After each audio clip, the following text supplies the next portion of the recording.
안녕하십니까. 박재영 목사입니다. 6월 12일 금요일 아침 한절 묵상입니다. 오늘은 신명기 30장 30절 말씀을 함께 나누겠습니다. 너희 하나님 여호와께서 너희를 사로잡힘에서 회복시키시고 너희를 긍휼히 여기셔서 그분이 너희를 쫓아내신 모든 민족들로부터 너희를 다시 모으실 것이다. 하나님께서 이스라엘 백성들에게 회복에 대한 소망을 주십니다. 그런데 이 한 절 말씀에 중요한 표현이 세 번이나 등장합니다. 첫 번째 표현은 회복이라는 단어입니다. 두 번째는 긍휼이라는 단어입니다. 세 번째는 다시라는 단어입니다. 사랑하는 성도 여러분, 성경에서 회복이라는 단어만큼 우리에게 위로가 되고 또 격려가 되고 소망이 되는 말도 많지 않을 것 같아요. 우리는 어떤 면에서든지 회복을 기다리며 또 고대하며 살아가는 사람들입니다. 어떤 분들은 깨어진 가정의 회복을 기다리세요. 또 어떤 분들은 무너진 자녀들의 삶이 다시 회복되기를 기다리고 또 기도하세요. 또 어떤 분들은 오랜 재정적인 어려움에서 회복될 그 시간들을 기다리며 살아가세요. 우리는 모두 회복을 기다리는 사람들입니다. 그런데 이 회복에는 중요한 영적인 원칙이 하나가 있습니다. 모든 회복은 하나님과의 관계로부터 시작이 된다라는 겁니다. 하나님과의 관계 회복이 모든 회복의 출발점이다라는 거예요.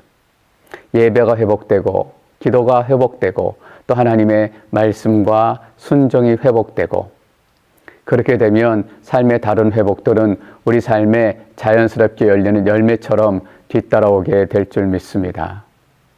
그런데 여러분, 하나님께서는 왜 우리가 회복되기를 원하시고 또 우리에게 회복을 위한 하나님의 섭리들을 준비하시고 베풀어 주실까요?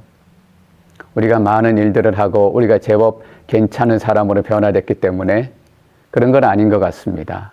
여전히 우리의 모습이 사라지지 않을 때가 너무나 많습니다. 예전처럼 화를 내고 예전처럼 불평을 하기도 하고 또 예전처럼 좋지 않은 모습들이 우리 삶에 남아있는 것을 볼 때 우리 스스로가 놀랄 때가 많습니다. 그런 것 때문이 아니라 하나님께서 우리 삶을 변화시키시고 회복시켜 주시는 중요한 이유는 하나님의 긍휼하심 때문입니다. 우리를 불쌍히 여기시는 거예요. 우리를 가엾게 여기시는 것입니다. 측은지심이란 말이 있지 않습니까? 우리를 측은지심으로 대하시는 겁니다. 나를 떠나서 혼자 잘해보겠다고 갔더니 쌤통이다. 하나님께서 이렇게 말씀하지 않으세요.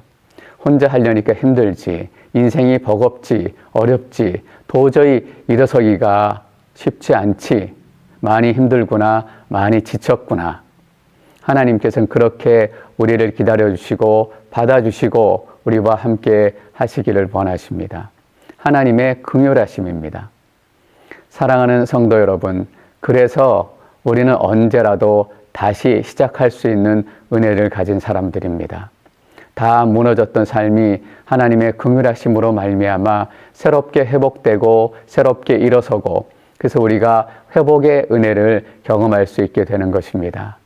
저는 오늘 여러분 삶 가운데 다시 시작하는 은혜가 그 어떤 때보다 더 깊이 임하시기를 축원합니다. 사실 우리 삶 가운데 다시 시작하는 은혜가 그 어떤 때보다 필요한지 모르겠어요. 여러 가지로 어려움이 있고 여러 가지로 아픔이 있고 사랑하는 성도 여러분, 하나님은 우리를 불쌍히 여기십니다. 그 하나님이 우리의 하나님이신 것이 얼마나 감사한지 모르겠습니다. 그 은혜가 여러분 삶 가운데 더 충만하게 임하시는 하루가 되시기를 축원합니다.